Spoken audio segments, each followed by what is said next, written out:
इसी साल की बात है, श्रीखंड महादेव की यात्रा में चंडीगढ़ के एक बंदे की जब तबीयत बिगड़ने से मौत हो गई तो उसकी लाश को नीचे गांव तक पहुंचाने के ही 40,000 रुपए चार्ज किए पोर्टर्स ने। इसको ले चलो कैसे भी करके, यार नहीं पहले हमें पैसे दो 60,000 रुपए, उसके बाद हम इसको उठाएंगे, नीचे लेके जाएंगे, हमारी टीम लेके जाएगी नीचे। 1 महीने की यात्रा में तुम यात्रियों को यहाँ पर सिर्फ मरने के लिए बुलाते हो कि यहाँ पर आओ,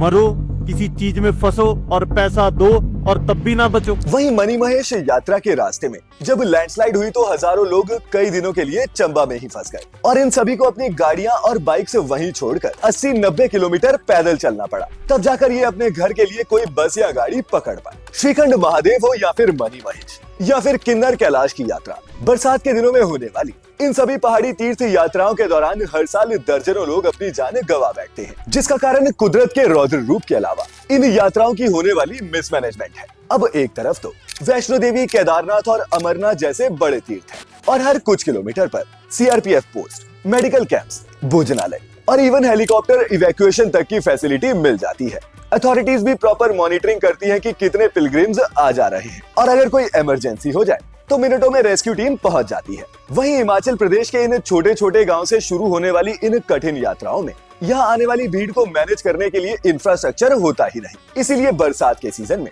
जब छोटे छोटे नाले भी नदियां बन जाते हैं तब बिना किसी ट्रेनिंग, ब्रीफिंग या फिर रेस्क्यू इंफ्रा के जब हजारों की तादाद में ये लोग इन पहाड़ी ट्रेल्स पर निकलते हैं तो जान हथेली पर लेकर चलते हैं, क्योंकि ये ट्रेल्स आबादी से दूर होने के साथ साथ बेहद स्लिपरी होती हैं और हाई एल्टीट्यूड की वजह से अगर तबीयत बिगड़ जाए या फिर यात्रा के दौरान मौसम खराब हो जाए तो रास्ता भटकने या फिर खोने के बहुत चांसेस होते हैं, जो कई बार जानलेवा भी साबित हो सकते हैं। कुदरती खूबसूरती के चलते इस दौर में इंस्टाग्राम रील्स और यूट्यूब व्लॉग्स ने इन यात्राओं को ट्रेंडिंग ट्रैक्स बना दिया है और जिन मुश्किल पहाड़ों पर पहले चंद हजार लोग ही चढ़ा करते थे, अब एक ही सीजन में कुछ हफ्तों की यात्रा में ही लाखों लोग इन्हें अटेम्प्ट करते हैं, जिसके लिए लोकल अथॉरिटीज के पास न तो जरूरी इंफ्रास्ट्रक्चर है और न ही मैन पावर। लोकल एडमिनिस्ट्रेशन अपनी तरफ से कुछ टेम्पररी कैंप्स लगाती जरूर है, लेकिन कोई centralised control room, medical response unit या फिर हेलीकॉप्टर इवैक्यूएशन प्लान जैसा यहाँ कुछ नहीं है। इसीलिए दोस्तों, अपने अंदर की स्पिरिचुअलिटी या फिर एडवेंचर को जिंदा तो रखें, लेकिन हमेशा याद रखें